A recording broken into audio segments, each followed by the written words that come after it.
હરિયે પરમાત્મને પ્રણત ક્લેશનાશાય ગોવિંદાય નમો નમઃ.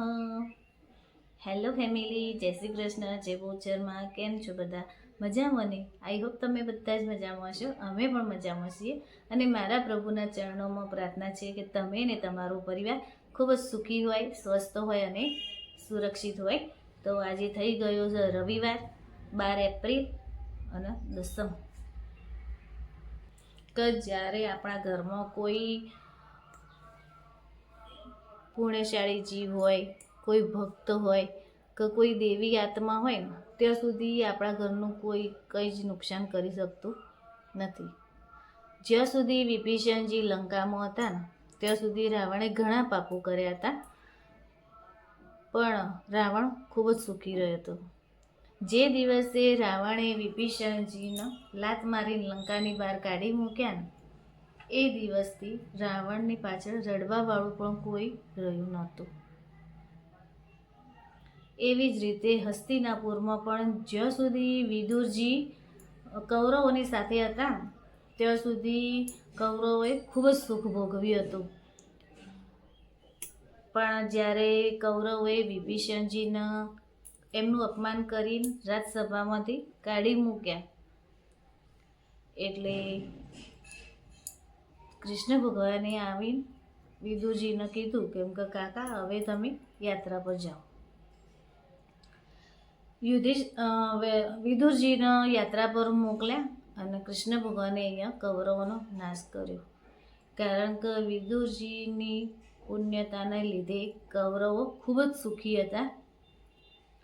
એવી જ રીતે જો આપણા જીવનમાં પણ કોઈ એવો પુણ્યશાળી જીવ હોય આપણા ઘરમાં તો કોઈ દિવસ કોઈ ભક્ત હોય તો એનું અપમાન કરવું નહીં. કોને ખબર કે એમના નસીબથી જ આપણા ઘરની ગાડી ચાલતી હોય. તો થઈ ગયા 11 વાગી ગયા છે અને હવે આપણે રસોઈ બનાવવાનો ટાઈમ થઈ ગયો છે. તો આપણે જઈએ હવે રસોડામાં પહેલાં. અને આજે તો કારેલાનું શાક કરવાનું છે. મસ્ત કારેલાનું શાક, રોટલી અને છાશ કે દહીં, મજા પડી જશે. તો આવી જાઓ બધા રસોડામાં, આપણે રસોઈ બનાવી દઈએ પછી જોડે જમી લેવાનું. જુઓ તો મેં તમને હાલ એવું જ કીધું હતું ને કે જઈને આપણે રસોડામાં જઈને આપણે રસોઈ કરીએ. પણ બહારના રૂમમાં આવી એટલે એકદમ મને યાદ આવી ગયું કે મારા વોશ એરિયામાં એક બોક્સ ગોઠવવાનું હતું બારીમાં. કારણ કે એ જાળી પર આપણે કોઈ બી વસ્તુ મૂકીએ ને તો સીધી નીચે પડી જતી હતી, એટલે બીજા કોઈને તકલીફ થાય તો આપણે નકામું જ પડે ને. એટલે મેં કીધું ચલો પહેલાં બોક્સ હાથમાં આવી ગયું હતું મારે, એટલે મેં કીધું એને કાપીને સરખું કરી દઉં. તો એ સરખું કરીને પછી હું કિચનમાં આવી જ ગઈ હતી. તો મેં કીધું પછી મોડું થઈ જાય આપણે રસોઈ બનાવવાનું નહીં. એટલે જો કારેલા મસ્ત મેં છોલી દીધા હતા. છોલીને અંદરથી બધા બીજ મેં કાઢી લીધા હતા. અને પછી લસણ મરચાંનો વઘાર કરીને આપણે આજે કારેલાનું શાક બનાવવાનું હતું. તો મેં રઈનો વઘાર કરી દીધો હતો. તેલ લઈને પછી લસણ મરચાં લઈ લીધા હતા. એને 2 મિનિટ મેં સંતળાવા દીધા હતા. કારણ કે લસણ જો કાચું રહી જાય ને તો પછી એનો ટેસ્ટ સારો ના આવે. પછી મેં એની અંદર થોડી હિંગ નાખી અને થોડી હળદર નાખી હતી. હવે આપણે કારેલાનો વઘાર કરી દઈશું આપણે. પછી એના પર મીઠું નાખી દીધું હતું અને મીઠું નાખીને પછી આપણે હવે એના ઉપર એક ડીશ મૂકી દઈશું થાળી, અને એની અંદર આપણે પાણી નાખવાનું છે કે જેથી કરીને ધીમે તાપે ચડી જશે. અને એક બાજુ જુઓ નેન્સીએ મસ્ત ટેટીએ સમારી દીધી હતી. અત્યારે તો ટેટીની સિઝન છે એટલે જ્યાં સુધી ટેટી આવશે ત્યાં સુધી ટેટી ખાવાની, અને પછી કેરીની સિઝન આવશે એટલે કેરી ખાવાની ચાલુ કરવાની. તો જો એણે સરસ મસ્ત ટેટી સમારી દીધી હતી અને અંદર ખાંડ મિક્સ કરીને મૂકી દી. એટલે ખાવાના 10 મિનિટ પહેલાં મૂકી હોય ને તો બધી ખાંડે અંદરથી ઓગળી જાય. તો આપણે થોડી વારે શાકની તપાસ કરતો હતો, અંદર ચેક કરતો હતો કે શાક ચડ્યું છે કે નહીં ચડ્યું. કારણ કે કારેલા આવી રીતે એકલા તેલમાં જ સોતળવાના હોય ને તો જો ઉપર એમને સાદી પ્લેટ મૂકી હોય ને તો અમુક ટાઈમે કારેલા ચવડ થઈ જતા હોય છે. પણ જો ઉપર પાણી મૂકીને આપણે કારેલા ચડાવીએ ને તો મસ્ત કૂણા થાય છે કારેલાનું શાક. પછી મેં એની અંદર મરચું નાખી દીધું હતું પછી થોડું ધાણા જીરું અને ગોળ નાખી દીધો હતો અંદર. અને જો આપણી ડીશ મસ્ત તૈયાર થઈ ગઈ છે, રોટલી, શાક અને ટેટી. તો આવી જાઓ બધા જમવા માટે. પછી જમ્યા પછી નેન્સીએ વોશ એરિયાનું જ કામ આજે હાથમાં લઈ લીધું હતું. તે કેમ કે આજે તો મમ્મી કેમ કે આ બાજુનું આપણે સાફ કરી જ દઈએ. સ્ત્રીઓને એક આદત જ હોય એવી કે નવરું એને બેસી રહેવાની કોઈ ઈચ્છા થાય જ નહીં. અને એ પણ સારું જ છે ને કે નવરા કોઈ બેસી રહીએ ને તો આપણા મગજમાં કેટલી જાતના વિચારો આવી જતા હોય. કહેવાય છે ને કે ખાલી મગજ શેતાન કા ઘર. એટલે જો તમે નવરા બેસી રહો તો કેટલી જાતના નેગેટિવ વિચારો જ આપણા મગજમાં આવતા હોય, કોઈ સારા વિચારો તો આવે જ નહીં.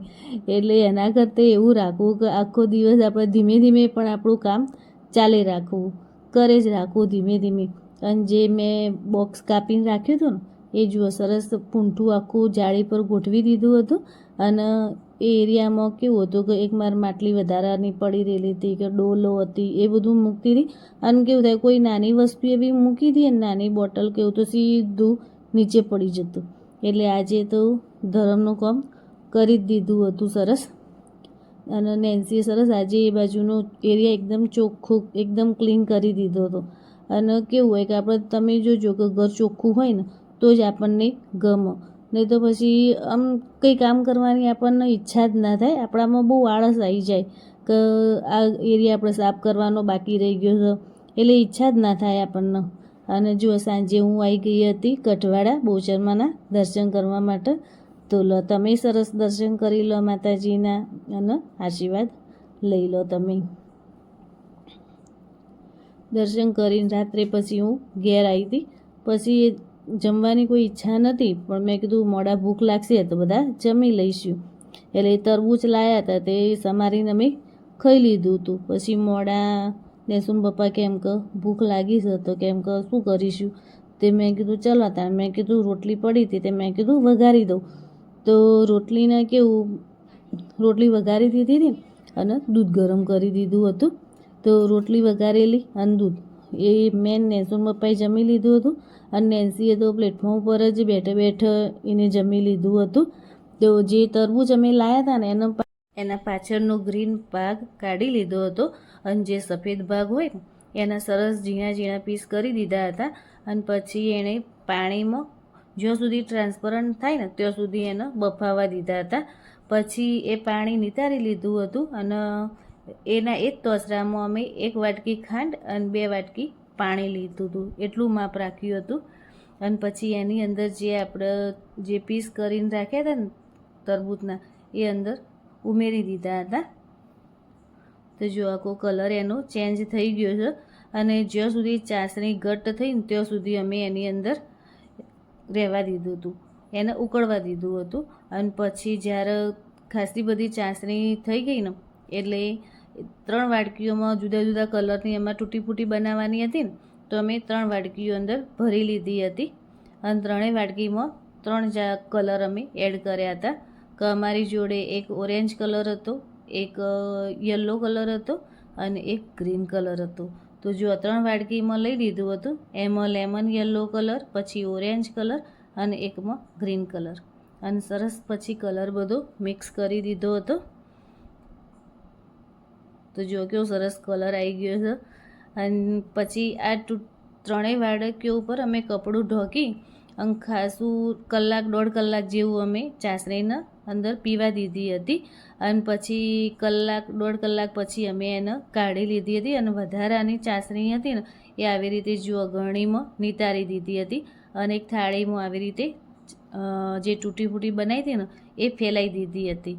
અને આવી રીતે અમે 2 દિવસ જેવું તો આવી રીતે થાળીમાં જ રહેવા દીધી છે.